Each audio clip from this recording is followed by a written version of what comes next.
আসসালামু আলাইকুম। আমি এখন বানাবো দারুণ মজার একটা শরবত। এটা হচ্ছে কালো আঙ্গুরের শরবত কিংবা কালো আঙ্গুরের জুসও বলতে পারেন। এই গরমের মধ্যে সারাদিন রোজা রাখার পরে এই শরবতটা যেমন পাবেন এনার্জি, তেমন সারাদিনের ক্লান্তি দূর করে দিবে। তৈরি করা খুবই সহজ, দেখতে যেমন সুন্দর, খাইতে তার চেয়েও বেশি মজা। তো আসেন থেকে শুরু করা যাক। আমি এখানে 600 গ্রাম এই কালো টাইপের আঙ্গুরগুলো ভালো মতো ধুয়ে নিছি। আমি বেশ কয়েক গ্লাস তৈরি করবো, সেই জন্য এখানে প্রায় 1 মুঠের মতো পুদিনা পাতা নিচি ধুয়ে এগুলোও দিয়ে দিব। এর মধ্যে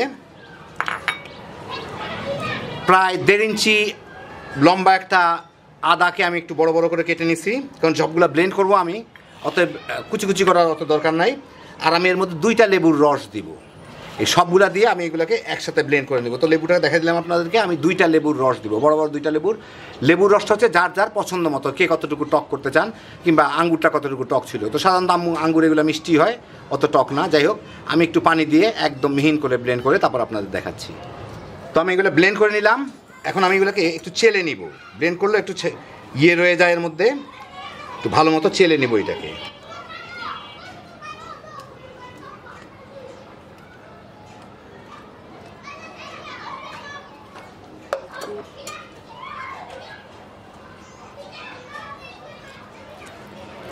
তো আমি একদম ভালো মতো চেঁচে নিলাম।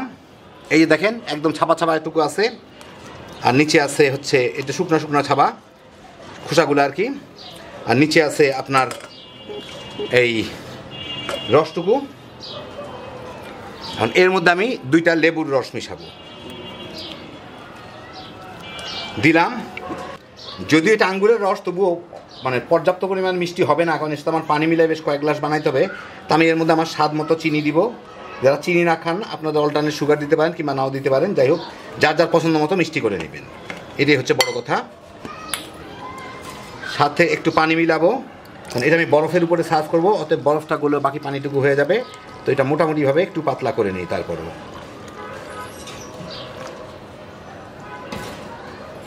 এখন এটাকে ভালো মতো মিলাই নিই চিনিটাকে। চিনিটা বোধহয় মিলে গেল। যাই হোক, এবার আপনাদের আমি একটু পরিবেশন করে দেখাই বরফ দিয়ে।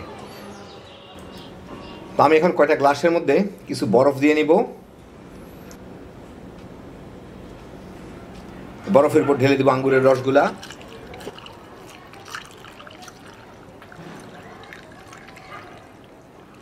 একটু দেখার সৌন্দর্যের জন্য চাকচাক করে কাটা লেবু লাগাই দিব। আর আমার বাগানের সুন্দরী পুদিনা পাতা একটু উপরে দিয়ে আমার অসাধারণ সৌন্দর্য জ্ঞানটা দেখায় দিব। এই দেখেন, হয়ে গেল আমার দারুণ মজার কালো আঙ্গুরের শরবত কিংবা কালো আঙ্গুরের জুস, যেটাই বলেন না কেন। সারাদিন রোজা রাখার পরে খাইতে অসাধারণ। এই গরমের মধ্যে খুব সহজে তৈরি করে ফেলতে পারবেন।